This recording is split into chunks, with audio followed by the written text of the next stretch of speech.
In the village of Ombol, where death is a sacred thing and mourning is respected in a deep silence, there is a man who defies all the rules. His name is Antoine, and his presence at the burials is as inevitable as disturbing. As the families cry out their death, and prayers rise to the sky, he laughs. Not a discreet or nervous laugh, but a full and free laugh as if tragedy was a reason to celebrate. Villagers look at him with fear and contempt. Some say he's crazy, others think he's cursed. Children run when they see him, and old women whisper prayers as they pass by. No one dares to ask him why he does that. And even if someone has one day tried to confront him, Antoine only answered with his enigmatic smile before moving away, as if the world was keeping a secret that he could only understand. No matter the pain of loss, no matter the scale of tragedy, Antoine is still there, standing among the people in mourning, laughing at a joy that freezes the blood. Some think that their laughter is an insult to the dead, a cruel mockery of those who suffer. Others, more superstitious, murmur that they can see what others cannot see, that they laugh because they know truths that the rest of the village does not know. But no one knows with certainty who Antoine really is, nor what drives him to act like this. There is only one certainty in Zombel. When Antoine laughs at a funeral, death is not the only thing to fear.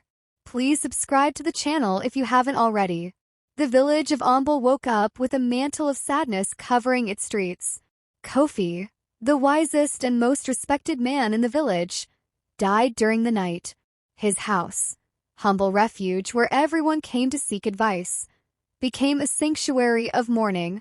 Women were crying, elderly people were whispering prayers, and children, too young to fully understand death, looked in silence the crying adults. Kofi was no longer an old man. He was the pillar of the community, the judge in times of conflict, the voice of reason when anger darkened hearts. The funerals were prepared with the solemnity they deserved. Since dawn, villagers from everywhere came to pay homage to him. They brought offerings, words of gratitude, and sincere tears. The priest was in the center, his gaze lowered, and began to recite the stories of Kofi's life, his wisdom, his generosity, the innumerable favors he had done to those around him. In every word, the absence of the old man seemed heavier, as if his spirit was floating on the people in mourning, comforting them from a last invisible barrier. But the peace of the funerals did not last long. As soon as the priest stopped solemnly, a sound was heard that broke the harmony of the duel. A laugh. At first, it's weak, almost restrained, but it increases in intensity until it becomes an uncontrolled laugh. The faces of the people who are present are frozen. Everyone knew who he was. Antoine was there standing in the crowd, laughing as if he was watching the funniest joke in the world. The murmur of indignation grew like a fire spreading with the wind. Some women covered their mouths, horrified. The men held their fists tight, and the old ladies shook their heads. No one had ever dared to interrupt a funeral like this, even less that of Kofi. Antoine had crossed a line. His laughter was no longer just a disturbing eccentricity, but a direct affront to the memory of the most beloved man in the world. Jabari, the son of Kofi, could no longer hold himself back. He was scared of a path through the crowd, and stopped in front of Antoine, with burning eyes of fury and pain. "How dare you?" he rumbled, his voice broken by sadness. "My father was an honorable man, and you come here to mock his death. Explain yourself, or I will make you shut up forever." His threat was not vain, his trembling hands, ready to turn his anger into action. But Antoine did not let himself be disassembled. His laughter slowly faded, leaving only a strange, almost melancholic smile on his face. He looked at Jabari in the eyes, and, in a calm tone, said, "I laugh because I see what you can't see." The whole village was breathless. These words were not an excuse or justification, but a puzzle that only increased the frustration and fear of those around it. Without further explanation, Antoine turned around and started walking towards the exit of the funeral. No one dared to stop him. but the rage floated in the air like an invisible poison. The villagers looked at him with a mixture of contempt and fear. What did he mean by these words? Were they making fun of them? Or, even worse, did they know something about the death that the others were ignoring? That night, while the village was watching over Kofi's body with songs and prayers, a question was repeated in the murmurs of the people present. What did Antoine see? And even more important, what would happen if someone else discovered it? Don't forget to activate the notification bell.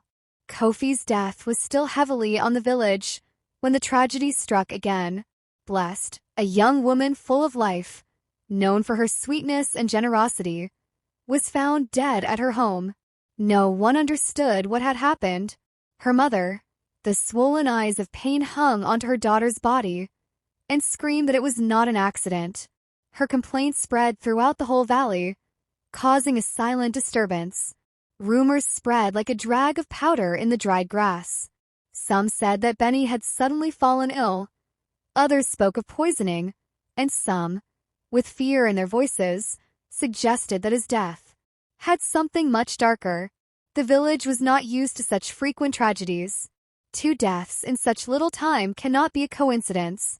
Fear has turned into paranoia, and suspicion has fallen on everyone. The funerals of Ebony Island were even more tense than that of Kofi. Sadness was tainted with uncertainty, and each look was seeking answers on the other's face. It was in the midst of this suffocating atmosphere that Antoine appeared.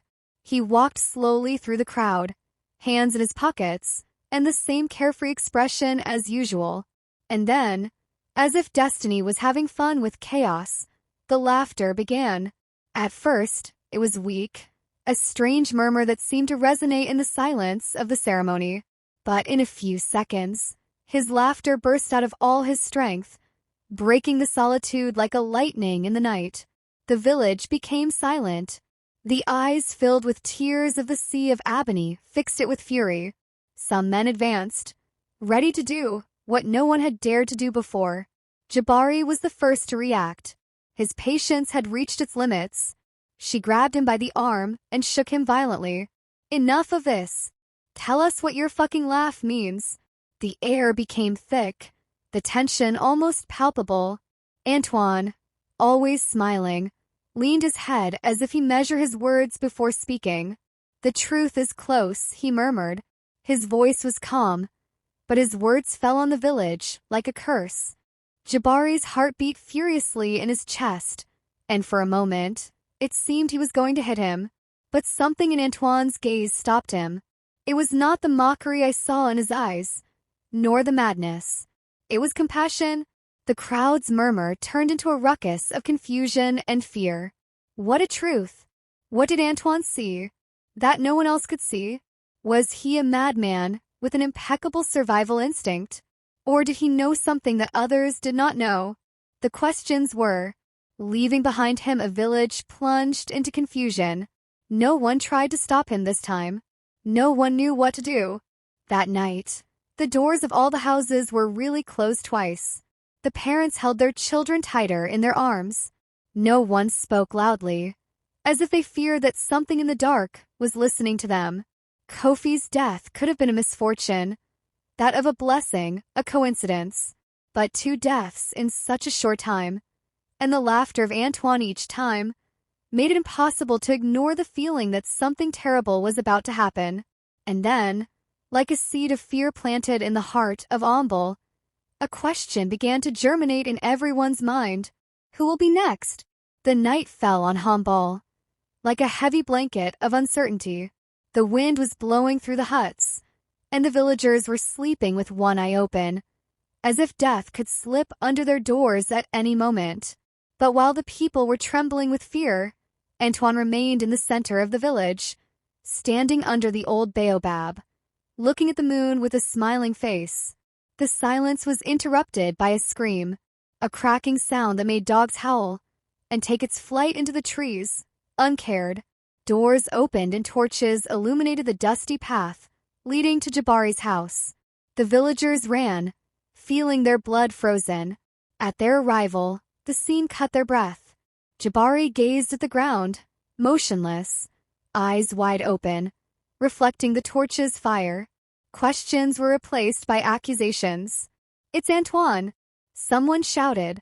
"He always appears when someone dies." The crowd turned towards the baobab, but Antoine was no longer there. Panic turned into fury. Voices shouted, justice, revenge, everything that could restore their security. They ran in all directions, in search of the man with cursed laughter.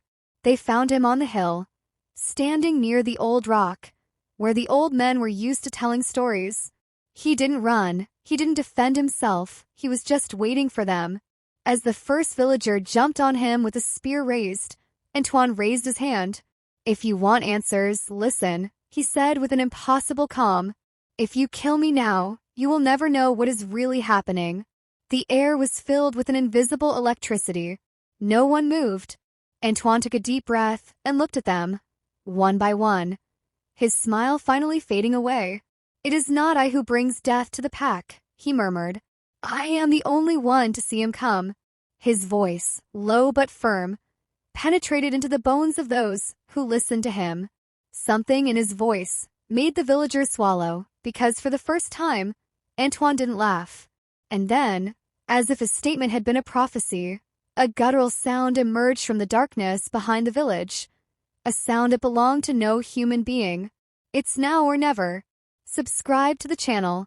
The sound that emerged from the darkness was not only a rustling, but a deep rustling, a supernatural echo that shook the ground under the feet of the villagers. The torches were shaking, and the faces of those around Antoine where his eyes were two black spots that reflected the light of torches. Each of his steps was accompanied by a crack, as if bones were breaking. A shiver ran through the crowd when the creature spoke of a voice that seemed to come from another time. "So many people are dead, and they still don't understand."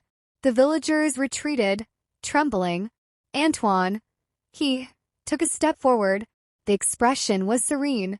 "I told you I was laughing because I see what you can't see," he said softly. "All deaths are not accidents." It was not a curse. It was a warning. He turned to the creature and exhaled with resignation. "How long are you going to keep playing this game?" The creature bowed its head and, in the eyes of the village, began to transform. His grayish skin softened, his bones reorganized, and his body shrunk into something familiar. When the transformation was completed, a collective relief escaped from the lips of the crowd. Standing in front of them, in the same place where the monstrous entity was before, was the old man Kofi. Jabari fell to his knees. "Purr," she murmured. But Kofi, or what was left of him, simply shook his head. "Death didn't take me like you think," he said sadly. "I saw what was going to happen, what happens to Ambler, and I went back to warn them. But it's too late now." A cold wind blew over the village, while on the horizon, several shadows identical to Kofi emerged from the forest. And this time, Antoine didn't laugh. The shadows were slowly advancing, but with a terrifying certainty. There were too many of them. Silhouettes of skeletons with familiar faces. Elderly men who died years before. Young men who had never returned from hunting. All transformed into heroes of an inevitable destiny. The villagers were screaming, running in all directions, but there was nowhere to go. Antoine, still motionless, closed his eyes and murmured, "They didn't come to kill. They came to claim what had always belonged to them." Jabari got up, his heart beating. "We must fight," he shouted. But Kofi, or what remained of him, stopped him with a compassionate look. "It is not a battle they can win," he declared. "Not with weapons, not with fear." A scream tore apart the air when the first shadow touched a villager, and he simply disappeared, as if it had never existed. Antoine looked at Jabari, and for the first time, he stopped smiling. "I know it since forever," she murmured, but laughing was easier than admitting the truth. The last sound the village of Omble heard was not a scream, but an absolute, profound silence and definitive. The moon, a silent witness to the tragedy, shone on an empty city, without any trace of its inhabitants, without any signs of struggle. Only a laugh floated in the wind, weak, broken, and then nothing more. This one story reminds us that sometimes the answers to our deepest fears are closer than we think, but that accepting these truths can be devastating. In the end, it is not the strength that wins it, but the ability to understand and face what is inevitable. Subscribe to the channel, activate the notification bell, and leave a comment below to tell us what you think of this story.